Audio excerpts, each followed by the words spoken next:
자, 우리 성경 한 군데 찾아보겠습니다. 누가복음 16장 19절서부터 31절 마지막 절까지 보겠습니다.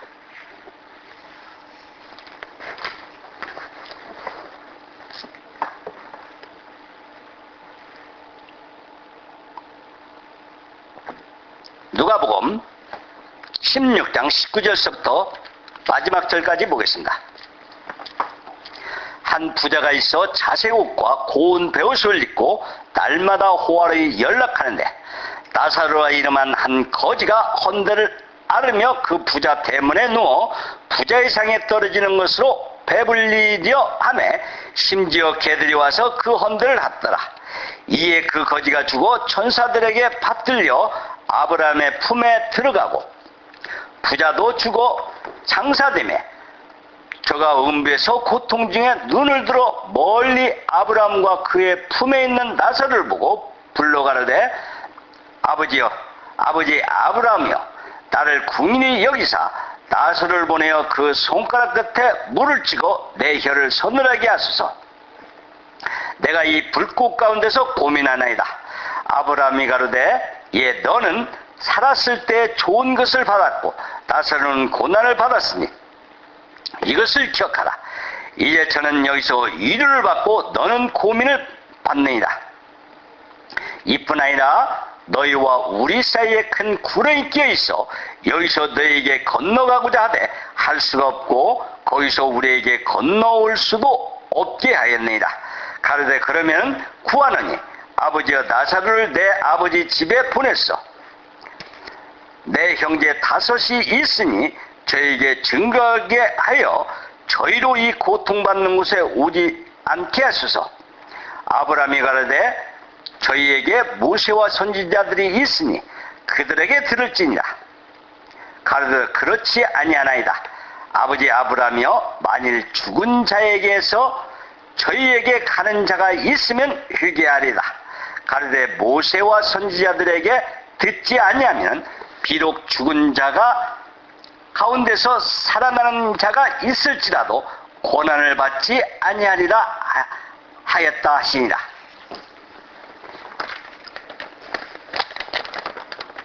자, 이미 그때 당시에도 모세와 선지자들에게 말씀이 전해지고 있다 이 말입니다. 그래서 지금 이 사람, 이 전도자를 통해서 이 진리의 말씀, 이 복음이 전 세계로 복음이 전해지고 있는 것이에요. 자, 그래서 요 시점에 와서 몽땅 다 부활을 하는데요.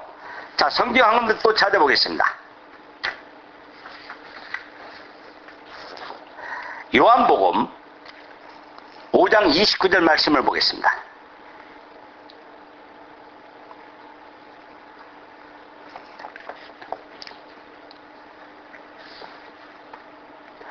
요한복음 5장 29절입니다. 선한 일을 행한 자는 생명의 부활로, 악한 일을 행한 자는 심판의 부활로 나오리라. 자, 여기 부활이 두 가지가 있습니다. 하나는 영생하는 생명의 부활이고 또 하나는 심판의 부활이에요. 그래서 우리는 부활할 육신이에요. 부활할 육신이기 때문에 불에 타 죽지를 않습니다. 뜨겁고 고통스러운 것만 있고 불에 타서 없어지지가 않아요. 그게 문제예요.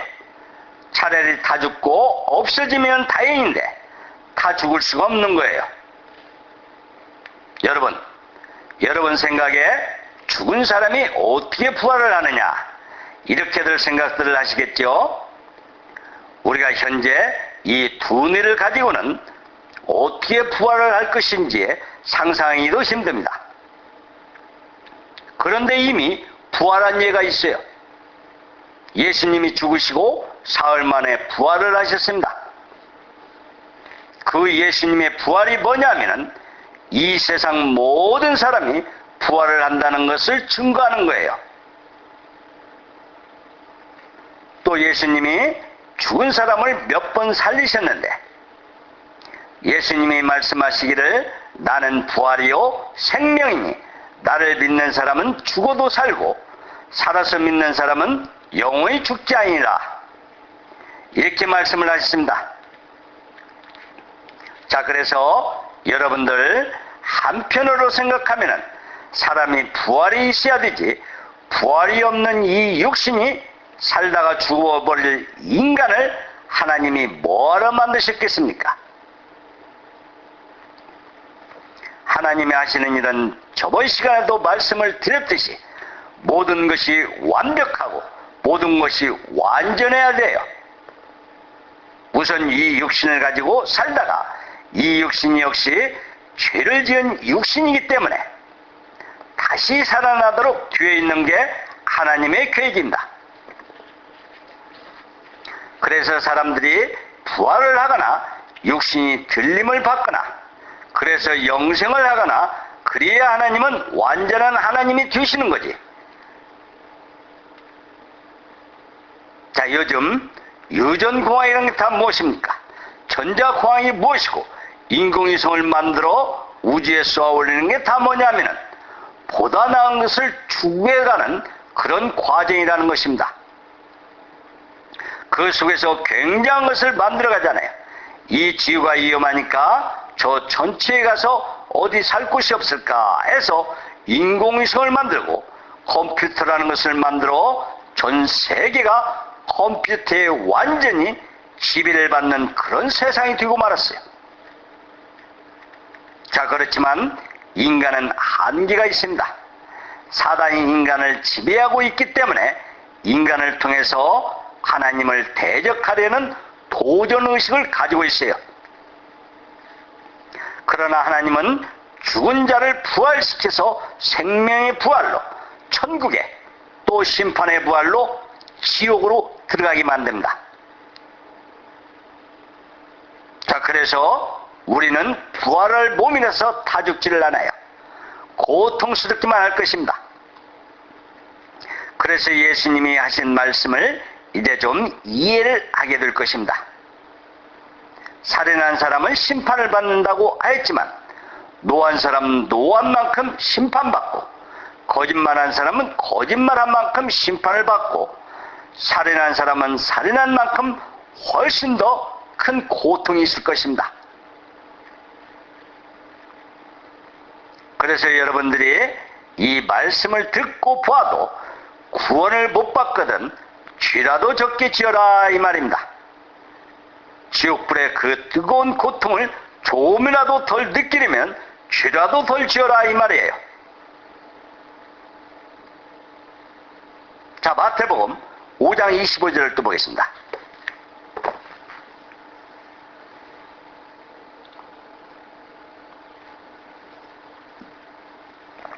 5장 25절입니다. 너를 송사하는 자와 함께 길에 있을 때 급히 사와라. 그 송사하는 자가 너를 재판관에게 내어주고 재판관이 관여에게 내어주어 옥에 가둘까 염려하라. 참 이상한 말을 하고 있습니다. 여기 또 재판하는 비유를 예수님이 하셨어요. 이 세상 인간들은 다 어디를 향해 가고 있느냐 하면 한 사람도 빠짐없이 다 심판대를 향해서 가고 있습니다. 여기에 한 사람이 길을 걷고 있습니다. 또 앞에 한 사람이 가고 있어요. 앞 사람은 뒷 사람의 손을 잡고 가고 있어요. 그 사람이 누구냐면 검사입니다. 검사가 재판장을 향해서 죄수와 같이 가고 있어요.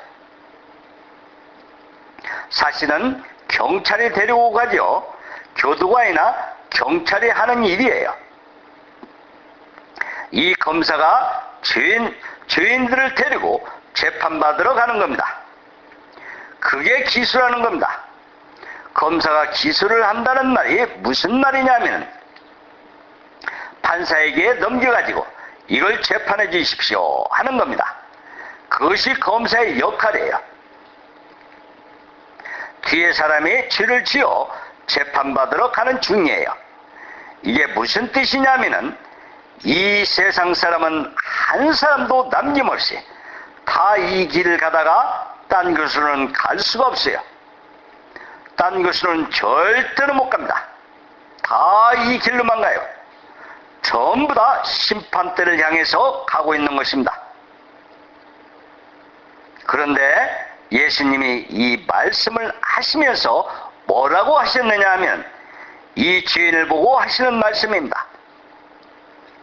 너를 송사하는 자와 함께 길에 있을 때 급히 사와라고 했습니다. 사와라는 말은 무슨 말이냐 하면은 좋도록 해라 이 말이에요. 이 검사하고 사화를 해버리면은 뇌물을 주든지 어떻게 하든지 그런 사람들이 지금도 있겠지만 하여간 사화를 해버리면 검사가 불기소 처분을 합니다. 불기소 처분이라는 말은 재판장에게 넘겨주지 않고 그 죄 문제를 없애버린다 이 말이에요. 그러면은 재판을 안 받습니다. 그러면은 심판을 면한다 이 말이에요. 왜 예수님이 여기서 이 말씀을 하셨느냐면, 자, 여러분 속에 있는 두 종류의 마음이 있어요. 한 종류는 무슨 마음이냐 하면은 죄를 짓는 마음이에요. 죄를 짓는 마음, 그게 여러분의 본능적인 마음의 자세입니다. 그런데 죄를 짓고 나면은 또 한 마음이 한쪽에서 생겨나는데 그게 무슨 마음이냐면은 죄책감입니다. 사람은 한 사람인데 두 가지의 마음이 있어요. 하나는 죄를 짓는 마음이고 하나는 괴로워하는 마음입니다. 그리고 그 양심이 바로 검사예요. 그래서 내 양심의 괴로움을 느낀다는 것은 재판 정의가 있다는 뜻입니다. 내 양심의 괴로움이 있는데도 심판이 없다든지 그것은 있을 수가 없는 거예요. 그러니까 여러분들이 지금까지 살아오면서 혹 잊어버렸겠지만 양심의 고통을 느끼면서 살아온 것이 뭐냐 하면 내가 어느 날 심판대에 간다고 하는 그것을 증명하는 겁니다. 하지만 구원을 받아버리면 양심의 송사가 끝나버려요. 그게 구원입니다. 그런데 지금도 어떤 많은 사람들이 새벽마다 나가서 울고불고 합니다. 왜냐하면 양심이 괴로우니까요. 어떤 사람은 그것을 몰래 보면서 믿음이 아주 좋은 줄 압니다. 하지만 그게 믿음이 좋은 것이 아니에요. 참 믿음이 와버리면 양심의 괴로움이 끝나버려요. 그래서 구원이 뭐냐 하면은 양심에서 해방된다는 뜻입니다. 그래서 예수님이 여기서 너를 송사하는 그 양심과 마음의 사화를 해버리면 심판이 없어집니다. 심판을 멸한 길은 그 길 하나뿐이에요. 그렇지만 아까 요한계시록 20장에 나온 대로 구원을 받아버리면 생명책에 기록이 되고 그러면 그 사람은 심판이 없다 그 말이에요. 자, 여기 마태복음 5장 25절을 다시 한번 보겠습니다. 너를 송사하는 자와 함께 길에 있을 때 급히 사와라. 그 송사하는 자가 너를 재판관에게 내어주고 재판관이 관예에게 내어줘 옥에 가둘까 염려라. 그 송사하는 자가 너를 재판관에게 내어줘 옥에 가둘까 염려라는 말은 지옥을 간다 이 말이에요. 그러니까 양심의 송사가 끝나지 않고 죽어버리면 큰일 납니다. 양심이 해방받는 그 사실이 이루어지지 않고 만일 죽는다고 하면 큰일 나는 거예요. 자, 계속해서 26절 또 보겠습니다. 진실로 내게 이르노니 내가 홀이라도 남김없이 다 갚기 전에는 결단코 거기서 나오지 못한다. 자, 여기서 옥에 갇히는데 그게 바로 지옥이거든요. 지옥이 뭐 하는 곳이냐 하면은 죄값을 치르는 곳이에요. 그러니까 홀이라도 남김없이 죄값을 다 치르지 않으면 안 된다는 것입니다. 호리는 옛날 우리나라의 돈의 단위, 즉 원전리모호에서 엽전 중에 제일 작은 돈의 단위를 말합니다. 여러분, 우리는 우리 자신의 주의 책임을 져야 합니다. 그 죄값을 내야 돼요.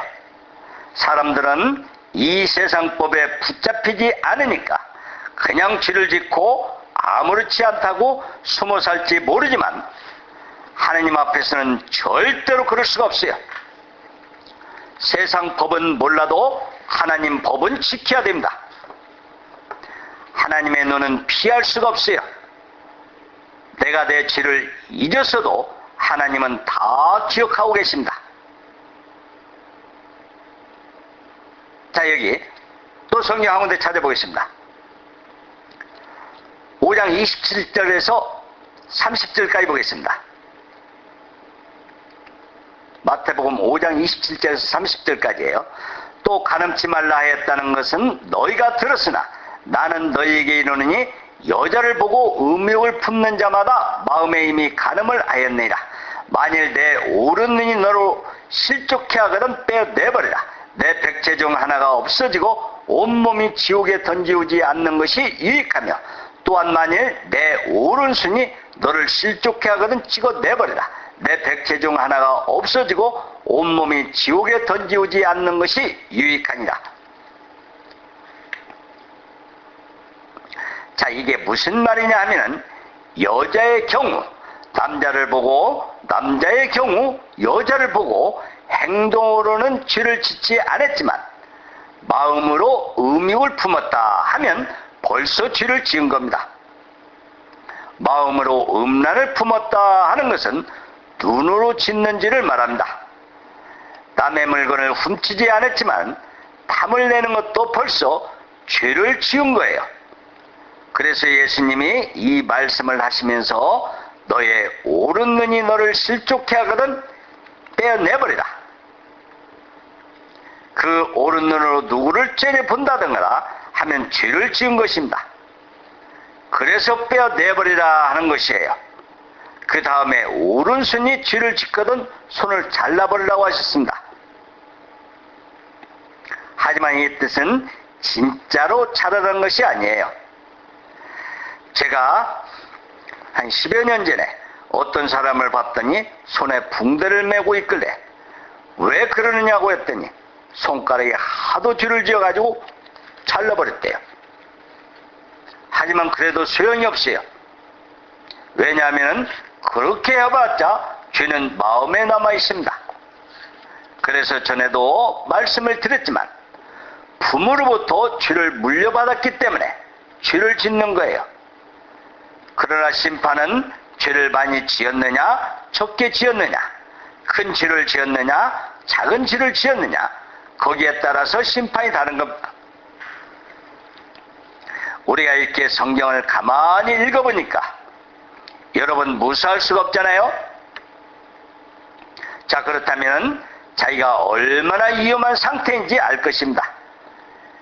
양심이 해방을 받지 않으면 틀림없이 심판받고 지옥에 들어가요. 어쩌면 갈 수도 있고 안 갈 수도 있다. 그런 말은 되지가 않습니다. 그건 절대적이에요.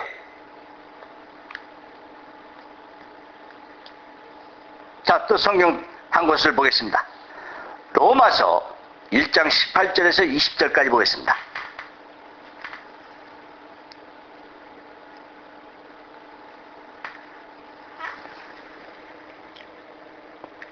로마서 1장 18절에서 20절까지입니다. 하나님의 진노가 불의의 진리를 막는 사람들의 모든 경건치 않음과 불의에 대하여 하늘로 쫓아 나타나니 이는 하나님을 알만한 것이 저희 속에 보입니다. 하나님께서 이를 저희에게 보이셨느니라. 창세로부터 그의 보이지 아니하는 것들 곧 그의 영원하신 능력과 신성이 그 만드신 만물에 분명히 보여 알게 되나니 그러므로 저희가 핑계치 못할지니라. 자, 여기 18절에 하나님의 진노가 불의의 진리를 막는 사람들의 모든 경건치 않음과 불의에 대하여 하늘로 쫓아 나타내니라고 했고, 19절과 20절은 하나님을 알 수 있도록 마음속에 바탕을 주셨고, 하나님이 만들어 놓은 이 세상을 보면 분명히 하나님을 알 수 있는데 하나님을 못 믿었다고 합니다. 행동으로 짓는지도 크지만 하나님을 못 믿는지도 큰 죄인 겁니다. 자, 다음 21절 또 보겠습니다. 하나님을 알되 하나님으로 영원롭게도 아니하며 감사치도 아니하고 오히려 그 생각이 허망해지며 비련한 마음이 어두워졌나니. 하나님이 계신 걸 압니다. 하나님이 이 세상을 창조한 것도 알고 다 아는데 여기 감사치도 안 했다 이겁니다. 사람들은 자기가 감사헌금 내고 그러면 되는 줄 알아요. 그런데 그런 감사가 많아도 소용이 없습니다. 우리가 필요한 감사는 그런 것이 아니라 죄 사해 주셔서 감사하다는 감사가 필요한 거예요. 제가 구원을 받았을 때에도 찬송가를 한 장 부른 적이 있습니다. 내 죄사함 받고서였어요. 왜 그것을 불렀냐고요? 생각을 해보십시오. 이제 신앙생활이라는 것이 까딱 잘못하면 추상적 일이고 종교적인 것이 돼가지고 사실이 아닌 것을 사실인 것처럼 의식도 갖추고 노래도 부르고 기도도 하고 다 그렇게 하면서 속고 가는 것입니다. 사실이 아닌데 나를 구원하신 예수라고 한다면 어느 날 죄사함을 확실히 받았어야 되고, 그런 것이 없는데 그냥 누가 경험해가지고 쥐어놓은 찬송가를 자신도 그냥 따라 부르는 거예요. 그것은 허수아비와 같습니다. 허수아비와 같아요. 자, 성경 또 한 군데 보겠습니다. 이사야서 12장 1절에서 3절까지 보겠습니다.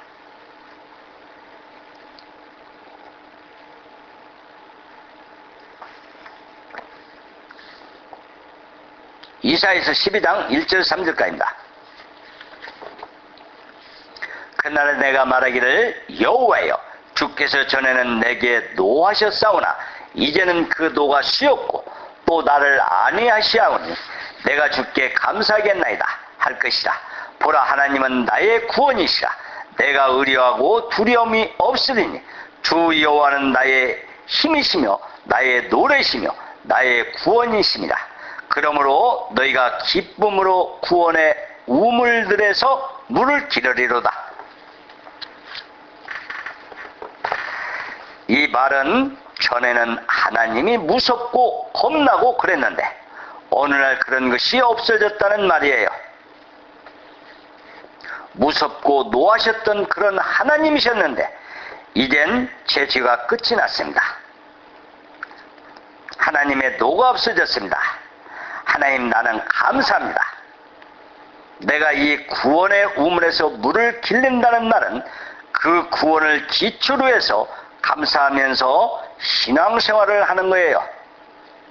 분명히 그날이라고 했잖아요. 구원받은 날을 말을 하고 있습니다. 사람들이 구원받은 날도 없이 신앙생활들을 해요. 자기가 아무리 떠들어대도 제대로 구원받은 날이 없으면 절대로 소용이 없습니다. 그래서 하나님을 알지만 감사치도 안 했다고 하는 겁니다. 자, 로마서 1장 21절로 다시 보겠습니다.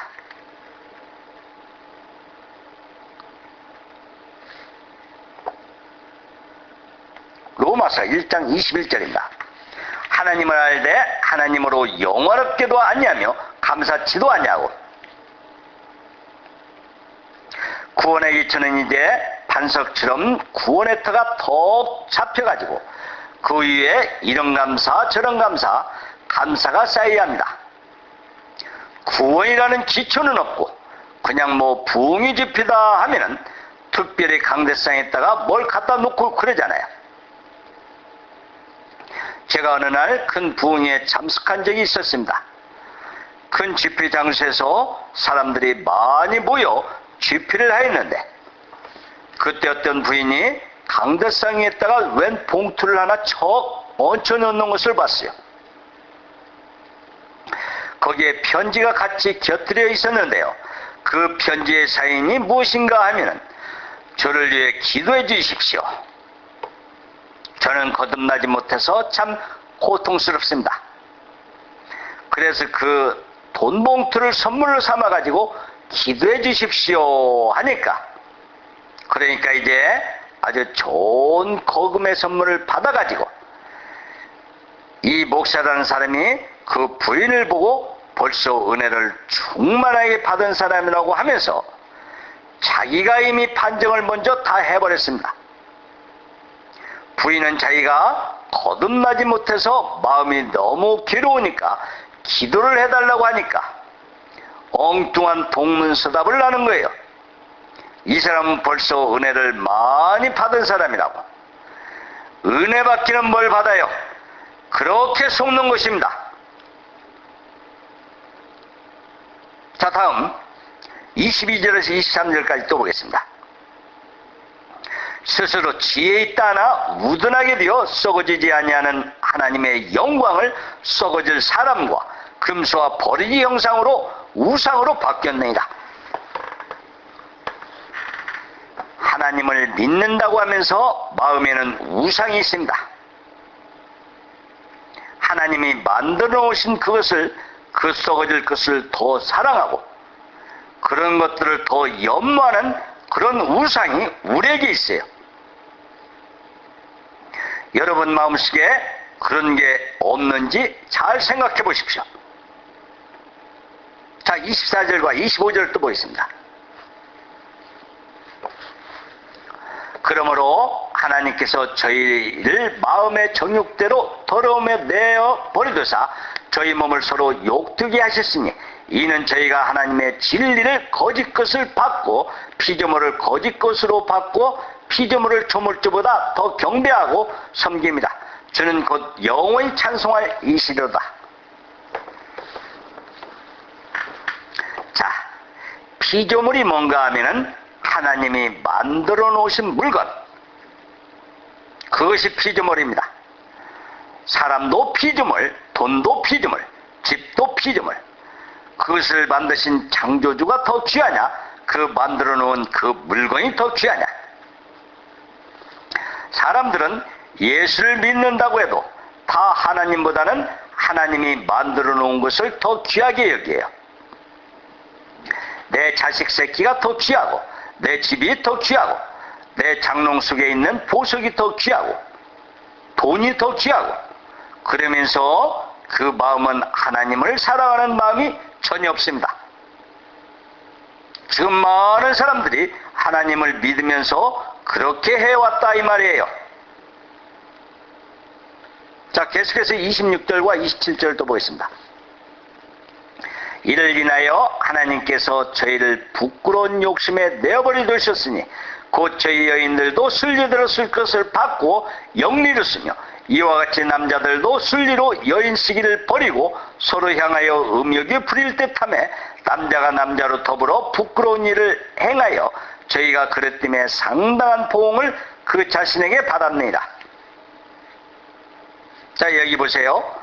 왜 하나님이 남자와 여자를 창조하셨느냐 하면 남자와 여자가 서로 부부가 되라고 하신 겁니다. 인간은 성욕이 있는데 남자와 여자가 결혼을 해서 그 성욕을 채우고 풀도록 그렇게 하나님이 해놓으셨어요. 그러니까 정당하게 부부 생활을 하는 것은 죄가 아닙니다. 그것은 더러운 것도 아니고 나쁜 일이 아니에요. 정당한 부부 생활은 하나님께서 해놓으신 일입니다. 그런데 그게 아니고 순리대로 쓰지 않고 순리대로 쓴다는 것이 뭐냐 하면, 한 여성은 한 남성에게만, 한 남성은 한 여성에게만 성을 제공하는 것입니다. 만일 한쪽이 죽으면 다시 결혼을 할 수가 있어요. 그건 죄가 아니에요. 그런데 현실은 그렇지가 않다 이겁니다. 순리를 떠나서 여성들은 자기 남편이 있는데도 다른 남자와 관계를 맺고, 또 남성은 자기 아내가 있는데도 다른 여성과 성관계를 맺습니다. 그것은 순리가 아니에요. 그런가 하면 또 호모섹스라는 게 있는데 동성연애를 말한다. 자, 27절을 보세요. 이와 같이 남자들도 순리대로 여인쓰기를 버리고 서로 향하여 음익을 부를 탐에 남자가 남자로 더불어 부끄러운 일을 행하여 저희의 그릇됨에 상당한 보응을 그 자신에게 받았느니라. 자, 여기 이 내용은 동성연애를 말합니다. 남자와 남자가 성행위를 하는 것을 말해요. 또 여자는 레즈비언이라고 해서 여자끼리 연애를 하는 것을 말한다. 저희의 그릇됨에 상당한 보응을 그 자신에게 받았느니라고 이렇게 말을 한 것처럼 이런 것이 죄인데요, 그걸 죄라고 생각들을 안 하는 거예요. 이게 엄청난 죄인데, 그래서 이 세상에 다른 죄를 범하면 죄 때문에 바로 벌을 받는 일은 없지만 이 동성연애라는 죄는 죄 때문에 체형을 받게 돼요. 그게 에이즈라는 병으로 나타나고 있는 것입니다. 지금 에이즈병이 꼭 그런 관계로만 나타나는 것은 아니지만 대다수가 한국 사람이나 일본 사람들이 태국이라는 데 가면은 물나는 성접촉을 해서 에이즈병이 걸려오는 사람들이 많아요. 상처난 것으로 에이즈균이 들어가면은 그냥 에이즈 환자가 돼버려요. 그러나 그 시초는 동성연애, 성적 문란 때문에 생긴 병입니다. 그런데 그것을 사람들이 아무런 양심의 가책이 없이 그냥 살아요. 이곳 뉴욕 맨하탄 에이스 에브니하고 체리 스트릿과 22 스트릿에 가면은 동성연애자들의 밀집지역이 있어요. 쭉 아파트가 있는데 거의 다 동성연애자들이 사는 곳입니다. 그곳에서 같이 살아요. 그게 죄인 줄 모르고 그냥 살아요. 나중에 그 벌을 어떻게 받으려고 하는지. 그래서 이제 특히 이 문제를 중요하게 생각을 해야 한다. 성적인 문제는 마음을 사로잡는 거예요. 그렇기 때문에 우리는 의지의 능력으로 제압을 해야 됩니다. 안 그러면 절대로 안 돼요. 자, 28절 또 보겠습니다. 또한 저희가 마음에 하나님 두기를 싫어하네 하나님께서 저희를 그 상실한 마음대로 내버려 두사 합당치 못한 일을 하게 하셨으니. 자, 마음에 하나님 두기를 싫어했다. 자, 여러분, 사람은 무엇이든지 마음에 둔다는 것은 사랑하는 것을 마음에 두는 겁니다. 한 여성이 남자를 항상 마음에 둬요. 그래가지고 추파를 던져보기도 하고 가까이 가보기도 하고, 그래서 이제 반응이 없으면 마음에 안달을 난다. 저 사람 왜 저렇게 생겨먹었느냐고 하면서 내가 이렇게 관심을 주고 좋아하는데 그러면 무슨 반응이라도 있어야 될 텐데 나무 목상처럼 아무 반응이 없으면 속이 타 죽을 지경이에요. 그런가 하면 또 어떤 사람은 자나깨나 돈이에요. 얼마나 돈을 좋아하는지 눈만 뜨면 돈해요. 자기 아버지를 죽인 사람도 돈 때문에 죽이잖아요. 또 얼마 전에 미국에서 공부를 하고 돌아온 사람이 돈 때문에 어머니 아버지를 다 죽였어요. 대략 한 15년쯤 됐죠. 자기 아버지 재산을 미리 차지하려고 대학 교수가 자기 아버지를 불태워 죽였어요. 조금만 기다리면 자기한테 돌아올 유산인데 그 돈이 뭡니까? 그렇게 돈을 사랑해요. 그 돈을 누가 만들었느냐 하면 하나님이 그 돈을 내놓은 것이에요. 물론 사람이 만들었지만 이 세상 모든 것이 창조의 원리에서 나온 것입니다. 그런데 그 근본 주인은 하나님이신데 마음에 하나님 같은 것은 없어도 좋아. 나는 돈만 있으면 된다고 여기면서 그 마음에 항상 돈만 생각을 하게 되는 겁니다. 그러니까 돈 버는 것이라면 거짓말도 좋고 청부 살인도 좋고 별별 짓을 다 하는 거예요. 그러나 결국은 그런 사람들이 돈 때문에 망해버립니다. 우리 한번 생각해 봅시다. 우리가 비록 죄인이지만 하나님을 마음에 두고 하나님을 사랑하고 살 수만 있다면 이 세상에서 그렇게 행복할 수가 있느냐 이겁니다. 우리가 누구입니까? 땅에서 사는 벌레 같은 인간인데 벌레 같은 인간이라도 그 거룩한 하나님을 내가 마음에 둘 수 있다면 그게 특권이잖아요. 얼마나 영광스러운 겁니까? 마태복음 22장에 37절을 보면은 예수님이 한 율법사가 와서 계명 중에 어떤 계명이 크니까 하고 물었을 때 내 마음을 다하고 목숨을 다하고 뜻을 다하여 주 너의 하나님을 사랑하라고 이렇게 말을 했습니다. 그 사람의 행복이 뭡니까? 내 목숨을 바칠 만큼 사랑하는 대상이 있으면 행복한 사람이에요.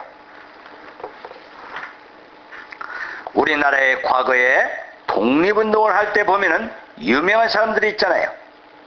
김옥균 선생이라든지 안창호 선생이라든지 안중근 의사라든지 김자진 장군 등등 그런 사람들은 한 민족과 국가를 자기 몸보다 더 사랑하고 자기 목숨보다 더 사랑했습니다. 그건 비록 세상 일이지만 그 나름대로 그 마음속에는 행복이 있었습니다. 만일 한 처녀가 한 남성을 사랑을 하는데 그 남성을 위해서는 목숨이라도 바치겠다고 하면 그렇게 사랑한다면 그 여성은 행복한 여성이에요. 이 세상에서 가장 불행한 사람이 누구냐 하면 아무것도 사랑할 수 없는 사람일 것입니다. 자기의 사랑을 줄 수 있는 대상이 없는 사람일 것이에요. 자, 그런데 사람이 살아가는 데는 모든 사람이 그렇지만 하나님을 사랑할 수 있는 사람은 가장 행복한 사람이에요. 하나님은 만물의 으뜸이십니다.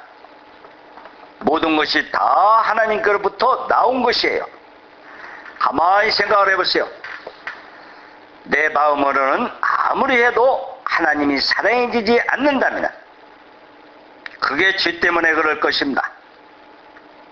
하나님을 사랑해야 된다는 것을 알지만 하나님이 사랑해지지 않는 이유는 하나님이 제일 싫어하는 죄가 내 마음속에 있어서 그렇다 이 말이에요.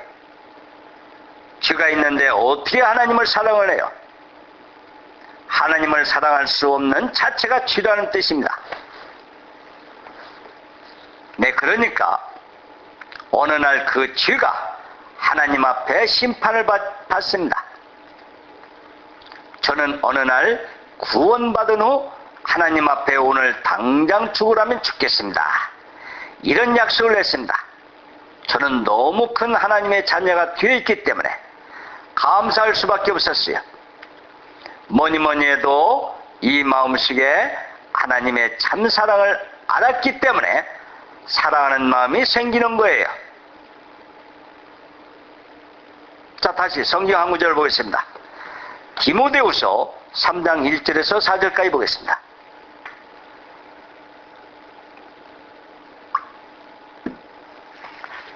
디모데후서 3장 1절에서 4절까지입니다. 내가 이것을 알라.